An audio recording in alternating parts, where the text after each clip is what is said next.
Hi everyone, Sarah here. Today we're going to dive into the topic of forgiveness and forgiveness as a self-acceptance practice. Are you ready? Hope you're sitting down. Because that's truly what it is. Forgiveness is a self-acceptance practice. And the word practice is key. It's imperative and it's important and it's included because it may not just be a one and done thing. Acceptance, practice, forgiveness is not a hit it and quit it. It's not a one night stand. It's not a cool, I got what I want, now I'm out type of concept or theory or principle. And so many people think that it should be that. And so we're living through a jaded, filtered lens and concept of what it should be. And this idealistic, well, I said I forgive you, I said I'm sorry, didn't you hear me, kind of principle and concept and lens. But what true forgiveness is a self-acceptance practice. And a lot of us get caught up and tangled up in this experience of forgiveness because of what it means. If we forgive someone else, a lot of us have a story that what it means is that we are saying that what they did was okay and that they can continue to do it again and again. But we have woken up and realized what happened and what took place and our part in it, their part in it. And we've worked on forgiving, and that's really hard because we don't want to say that what we went through was okay, or that we we don't want to not grow through it, right? We don't want to not learn from it. We want to learn from it. We want to grow through it. And we need to forgive. But a lot of us mix up and entangle and enmesh forgive and forget. But forgiving is not forgetting, but forgiveness is a self-acceptance practice. We can say, oh, I've moved on, I've let it go, I've forgiven them. But we forget about ourselves in this because a lot of times when you've gone through emotionally abusive or traumatic, neglectful things in the past, your own relationship with self is jaded, is skewed and altered in its view. You see yourself in an altered way, in a different way, in a damaged way.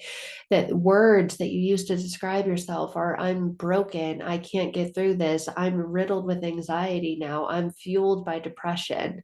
And fueled by depression means I just can't do anything. I just get out of bed. I have a lot of things that I want to do, but I can't do because you are missing that critical and vital component and piece. The forgiveness is a self acceptance practice. And we can write forgiveness letters to other people and forgive them for what they've done, but we miss out on the part where we need to forgive ourselves and accept that what we went through should change us, did change us. And we're mad. We have an attachment, connection, anger in the ways that it changed us. And when we're doing this deep work to try and transform our lives, we're looking back at the past at what impacted our lives, and we're looking through it with this sort of connection and attachment to anger with people. And we think, okay, well, I need to forgive the people, but they're still in my life. They're still impacting me. I still have to talk to them, communicate with them, connect with them. So, how do I forgive someone who I still have to be involved with when they don't see the way that they are? They don't see how they are. And I've tried to point it out and I've tried to just like have them notice it and see. They're not seeing what they're not seeing. And you're not seeing that forgiveness is a self-acceptance practice.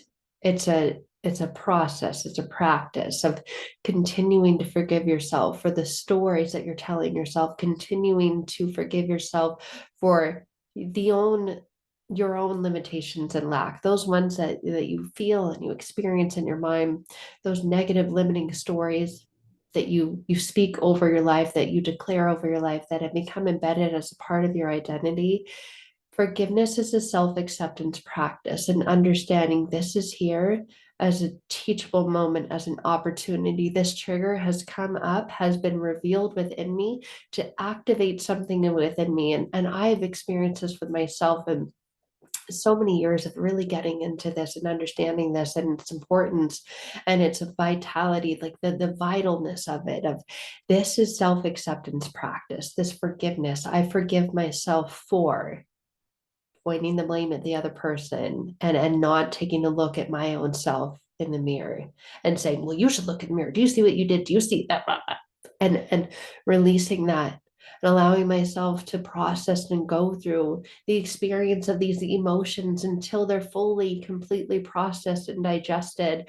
I forgive myself for not allowing these emotions to process fully, completely, like half processed. So you're living around, no wonder you're feeling full and you're feeling like you're stretched to your maximum and you've reached your capacity because in so many ways unconsciously you have, because you haven't accepted the things that are in there. And you've said, no, I don't want to let that come in. It's already in. I don't want that to be a part of me. It already is. So forgiveness is a self-acceptance practice. We've got stories of where we ought to be or where we should be, or stories of where other people think we should be by now. And we need to accept those and allow those to fully process and digest so that we can continue to progress. Wherever you're from, you might say it differently. But that's truly what forgiveness is a self-acceptance practice and releasing the ways that you make yourself wrong. It's so easy to make ourselves wrong nowadays. We can just look on Instagram or we can look on Facebook or we can look at TikTok and we can be jealous and we can make ourselves wrong for this person is more successful than I am. They're further ahead than I am. And I've actually got more credentials and I should be doing this. My stuff is that. And then there's this comparison game and trap that we play. Forgiveness is a self-acceptance process. And it's not just, you know what? Yesterday I journaled about self-forgiveness and I totally forgave myself. And then I ripped the journal out and I burned it. And so I've been forgiven. Or you know what? I said a prayer to my Heavenly Father and I asked for forgiveness and I believe that I received it. But you know what? I wasn't quite sure. So I just went back in to double check and make sure, hey, are you sure you fully forgave me? Because you know, if you haven't, then can you please reveal to me where I need more healing? And we get so wrapped up in these stories of I need more healing and I need more forgiveness. All we need to do is accept. Forgiveness is a self-acceptance practice of letting go of the shoulds and the coulds and the woulds. And, you know, if it weren't for you, I would be here by now. If it weren't for you, then I would. And disconnecting from the story of giving our power away to other people and putting our power in other people's hands and putting our power in these stories of limitation or inability because of who we are, because of our education, because of what we look like, because of whatever we attach the because to. And that's the power of forgiveness. It's a self-acceptance practice. It's a radical practice that so many of us mess up. And we say we need to forgive others. Well, that's a part of it. That's just one piece of it. But if you imagine it's like a 5,000 piece puzzle, it's a piece of it. The biggest piece of it, the most critical, impactful piece of it is the piece of it that's self-acceptance. All the ways that you're rejecting yourself, that your head, that your mind, that your heart are holding on to and harboring anger and pain and resentment, that's an internal reflection of what you're holding on to. And if you're not holding on to acceptance, most likely you're holding on to rejection and abandonment. It's really, really difficult to forgive what you're rejecting because it's as if internally and unconsciously you're rejecting and abandoning forgiveness. Whoa. No, I'm totally accepting of forgiveness because I want to be free. And a lot of us will say that consciously because it sounds good and it looks good to hear someone say. But what's really at play? Are we rejecting and abandoning forgiveness and therefore avoiding self-acceptance because we're thinking it should look a certain way or we should be a certain place in our hearts and in our lives by now? And other people say, what is going on? Get it together. And you're thinking, I know. I know. I'm trying. I'm trying. Trust me, I'm trying. I'm doing all these things. But when you sit with trying is an energy and a frequency of inability. Trying is an energy and a frequency of perceived failure. You know, I tried, I just couldn't. I just tried to lose weight and I went to the gym, 5 times last week and the scale must be broken. It's going the opposite way. But I tried. I really did. I did my exercises for 5 minutes. I tried. I don't know why. I don't know why. I just can't get by. At least I tried. And then we can give ourselves this reward, this internal reward. Well, I tried, so no one can say I didn't. And there's this energy of, well, I'm right. See, I can prove to you. There's an energy of needing to prove, and all of that comes from these stories that we've yet to accept. And we're afraid that if we accept them, then we're accepting failure. I tried, but I failed. So I'm not going to accept, because then I'm accepting failure. And I don't want to believe that I'm a failure. You don't need to believe that you're a failure to accept where you are, even if where you are is not where you are going to end up, because none of us are where we're going to end up. That's why they say life is a journey, because it really is. And it's a process, and it's an experience. It's an experience of self acceptance along the way. And forgiveness is a part of that, a vital, critical part of that. And it's a piece that so many of us miss, because we think that acceptance is accepting failure, is accepting defeat, is accepting weakness. It's not. It's accepting all of you, because without your weaknesses, you can't know your strengths. And without both of those, you can't know the areas that you desire to expand and to grow. And so many of us are leaving out critical, vital components of this. We're leaving out pieces of us because we're afraid of of what others will say about us. If we're vulnerable, if we're open to ourselves and with others, that they'll see us as imperfect, they'll see us as flawed. And so we run around wearing these masks, trying to get other people to say certain things about us and to have a certain perception of us so that we can feel good enough about us. That's why so many of us don't. And that's a process of forgiveness, is self-acceptance, not needing that, having our internal cup so full. And our internal heart cup is not just a cup, because a cup for a lot of times, and a lot of people who've gone through a lot of things, feels like an empty cup in your gut. It feels like an empty cup in your stomach that feels empty.